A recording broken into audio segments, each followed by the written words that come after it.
welcome to Flightdeck Live, powered by SportBuff, where if you go to sportbuffshop.com and use the promo code AlsFlightDeck10 at checkout, you will save 10% off your entire order. It's Tim Capper and Cliffy D from a very wet Percival Molson Stadium. Are we sure this is not November weather and it actually is May? It's hard to tell. I mean, is it supposed to be April showers bring May flowers? We're in May, but I don't see any flowers, but we're definitely getting some showers here. So I'm calling bull on that one. I don't care what they say. But overall, I mean, as I said, this was the Alouettes preseason debut here at Percival Molson. Obviously, based off the weather itself and Mother Nature, there was the reason why a lot of people did not show up. Usually more due for a preseason game, but with all honesty, and yes, I get it is still preseason, Cliff. This was not a very good preseason game at all for the Alouettes, at least for the fans here. It might have been good for film, etc. But the Alouettes do lose to the Ottawa RedBlacks 23-7, scoring the least amount of points in a preseason game since 2018, which was also 7 points versus the Ottawa RedBlacks. Yeah, the funny thing is, 7 points, but it wasn't a touchdown. It was a rouge and 2 field goals. So no offensive points truly being scored.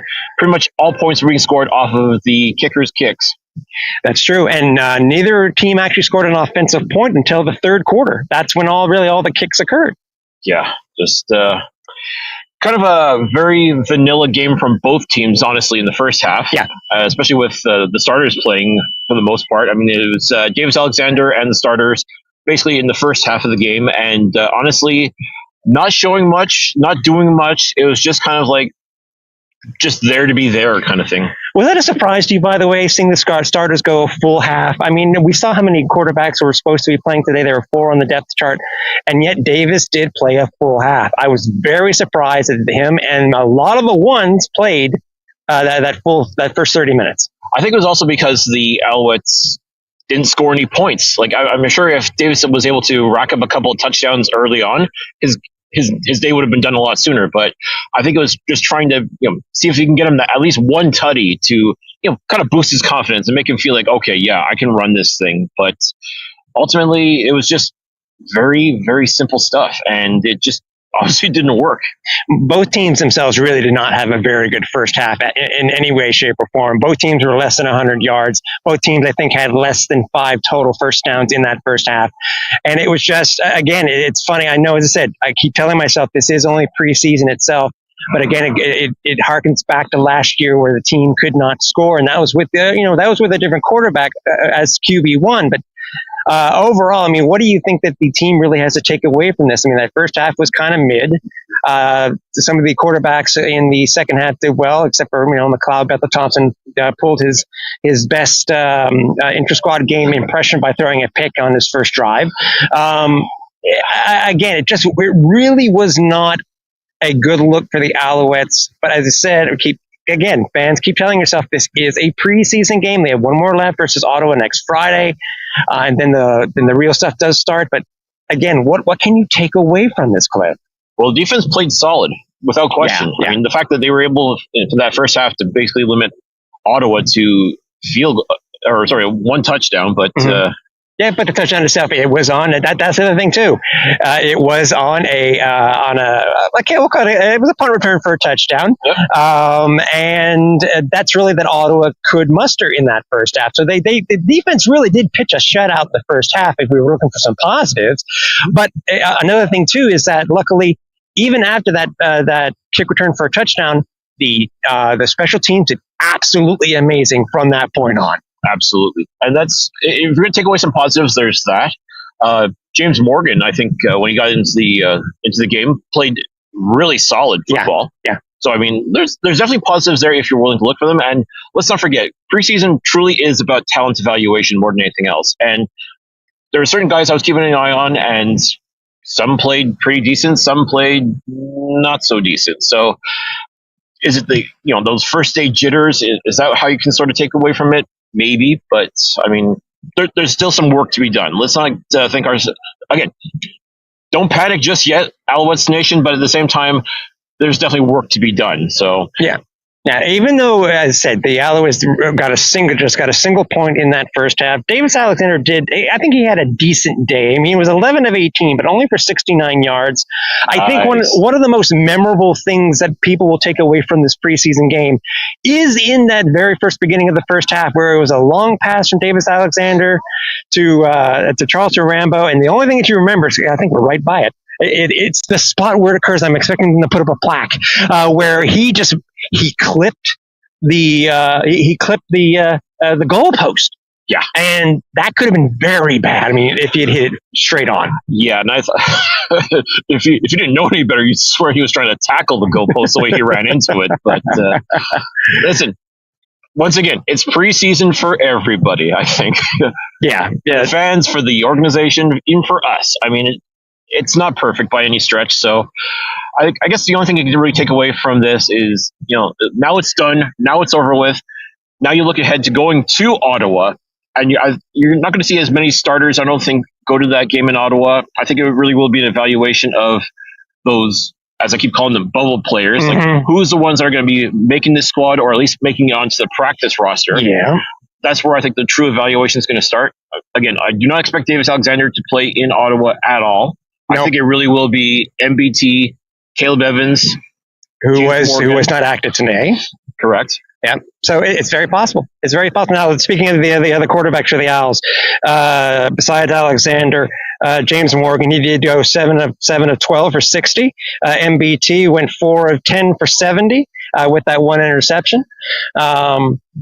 And they didn't put any. They're really bad on the stats today. I mean, I know they'll get it together. We heard what happened today, by the way, with the whole CFL Plus thing.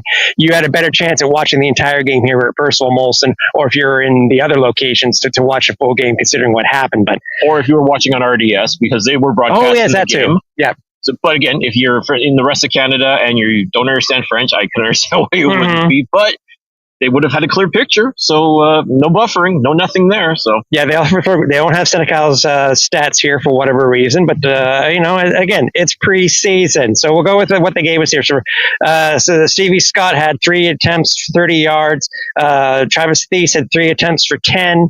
Walter Fletcher 2 for 4. And I don't remember what Nelms' first name. Thank you. Tanner Nelms had 1 rush for 4. Leading receiver for the Alouettes for yardage wise was Jose Barbon with 30 yards. Excuse me. Sorry. Jalen Wayne. Jalen Wayne? Yep. Jalen Wayne had 8 targets, 3 receptions, 32 yards. Cole Speaker had 27. There's just so many here. Give me your thoughts on the special teams from today. James Letcher actually played a very solid game, looking like James Letcher. Yeah. So that's, again, very encouraging as well. Had a couple of really nice returns. Yeah, started off slow, but that seems to be the norm anyways when it comes to Letcher. He'll figure stuff out as it goes. But I will admit, second half, it actually got a lot better for the special teams, didn't it? Yep, Tyjon Lindsay also has some really nice returns as well. So, I mean, that's one thing, at least with the Alouettes. I mean, they're also able to keep some of the penalties under control just a little bit, whereas Ottawa, I felt, wasn't all that disciplined, especially in the first half. No. The second half, there was a little chippy. I mean, considering that the total amount of penalties that both of these teams had, I'm looking at this here. Wow, 21 total punts between these two teams today. That doesn't bode well in any way, shape, or form. Obviously, total of 18 penalties, almost 300 yards of yardage. Whew, boy! And listen, once again, it's the Australian punter show for the Alouettes. So no surprise there. Yeah, exactly. I mean, again, despite the score, these teams are basically head-to-head when it came to time of possession, which to me is really a surprise considering what had happened. But either way, as I said, this is a preseason game. The Alouettes did not score very many points, but it is still an evaluation process, and that's what it is. And that's the only thing you take away from it. Again, the games don't count in the standings, but they're not meaningless by any stretch, because now this coaching staff is going to go back and look at this film, try not to swallow their tongue in the process, I'm sure. But at the same time, they're going to be checking to see who stood out, who made plays, and whose work needs a little improvement. So in that sense, this game had some meaning. This game had some importance to it. So now the real work is going to begin starting tomorrow for this coaching staff to take a look at who's going to go to Ottawa, who needs more reps, who needs another chance to show off what they're able to do and truly make a case to be a part of this team in 2025. First practice on Monday back in St. Jerome will be on Monday, and I think it's only a single session. I think it starts at 10:15 a.m. if I remember the times correctly. If not, do check the St. Jerome Villa St. Jerome website or the Alouettes website. The times will be posted there, and at least the weather is supposed to be better, unlike this past week. Here's hoping, because even talking to the players this week at training camp, and even they're surprised with just how lousy the weather has been, whether it's been cold or rainy like it is right now. I mean, this is truly not May weather as far as I'm concerned. No. I'm sure NSYNC would be very poor and very sad to hear this. This has got to be May. Yeah. So I got to stop you. Got to be October. Yeah. that doesn't work. That really doesn't work. Doesn't roll off the tongue as nice. Yeah, no, it doesn't. I'm curious to know, and I'm sure we're waiting for the next game where the Alouettes, or at least the people here at Percival Molson Stadium, will be putting landing lights over on the post there for the goal post, so to keep Charleston Rambo away from that and potentially killing himself. So.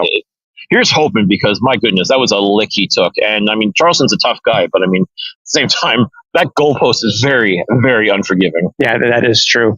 Any last words before we head away here? I said a very rainy Percival Molson. Don't know. They obviously know a town's attendance. They don't know what it is.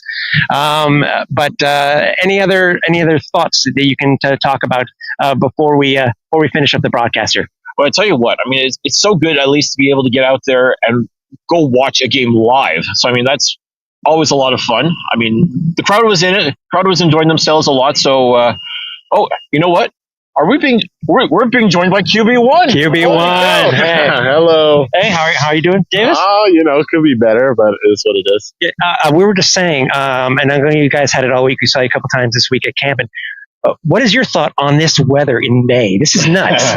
It's okay. It's a little chilly, but no excuse. It doesn't really matter.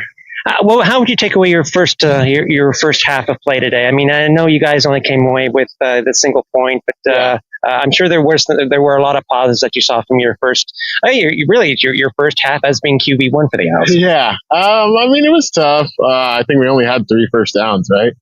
So that's not obviously our standard in any way. We had a ton of penalties. That never helps us. But again, there's not really an excuse for it. We'll be better. I know we'll be better. And I guess the only positive I can say is we didn't turn the ball over in the first half. That's true. And I'm curious to know if you happened to speak with Charleston Rambo after he almost killed himself behind you here. Yeah, we talked about it. We couldn't believe it. It's like a 55-yard post across the field. He thought he was a little bit further to the left of the post. Obviously, I didn't mean to throw it at the post. I didn't think it was going to get all the way there. But next time I'll leave him a little more that way. a little bit, right? Because you can't be throwing hospital balls at this point. Oh, yeah. Especially to a guy who's not moving, right? Yeah. I mean, you need him. That's your friend out there. Yeah, that's my guy. Obviously, again, it's we were telling everybody here on the broadcast, it is only the preseason. You guys have a lot to look at, obviously, and the game obviously coming up next week in Ottawa, which whether you play or not, whether it be, I'm sure there's a lot of stuff that the coaches are going to be looking at. Yeah, for sure. It'll be a big film review day for us tomorrow and, Monday for sure. There's going to be some things on there that obviously we're going to wish we had back. I think I missed 2 throws today, one to Rambo on the sideline over there. It was like 2nd and 30, I think, but he found a good hole there. And then on the 3-minute drill, I guess, to Cole on the 6-yard in, I think I just sailed it a little high, and it's what it is. Well, I think the first thing there you just said there is 2nd and 30. So yeah, I mean, yeah. But again, we got to be better in all aspects. Our defense did what they do all the time. So yeah. No, that's true. Your defense did a hell of a job. And again, Davis, it wasn't what you guys wanted, but you got another one to come, and obviously the home opener versus the Toronto Argonauts in a couple of weeks. So we thank you, bud. Can't wait for it. Appreciate you guys. Thank you. See you. Take it easy. So there you go. It's always fun to be photo or video bombed, I guess. By players, including one Davis Alexander, who will be leading this team to plenty of victories this year. That much is for sure. Exactly. So you know what? We will end the broadcast on a high note, even with the Alouettes losing to the Ottawa RedBlacks 23-7. Again, stay tuned for the podcast this week, and do not obviously forget that we will have Flightdeck live next week, even though the game is on the road. But stay tuned for all of our socials for any more information that may come across the wire. So for the last time here at Percival Molson Stadium, for Cliffy D, I'm Tim Capper. We'll talk to you soon.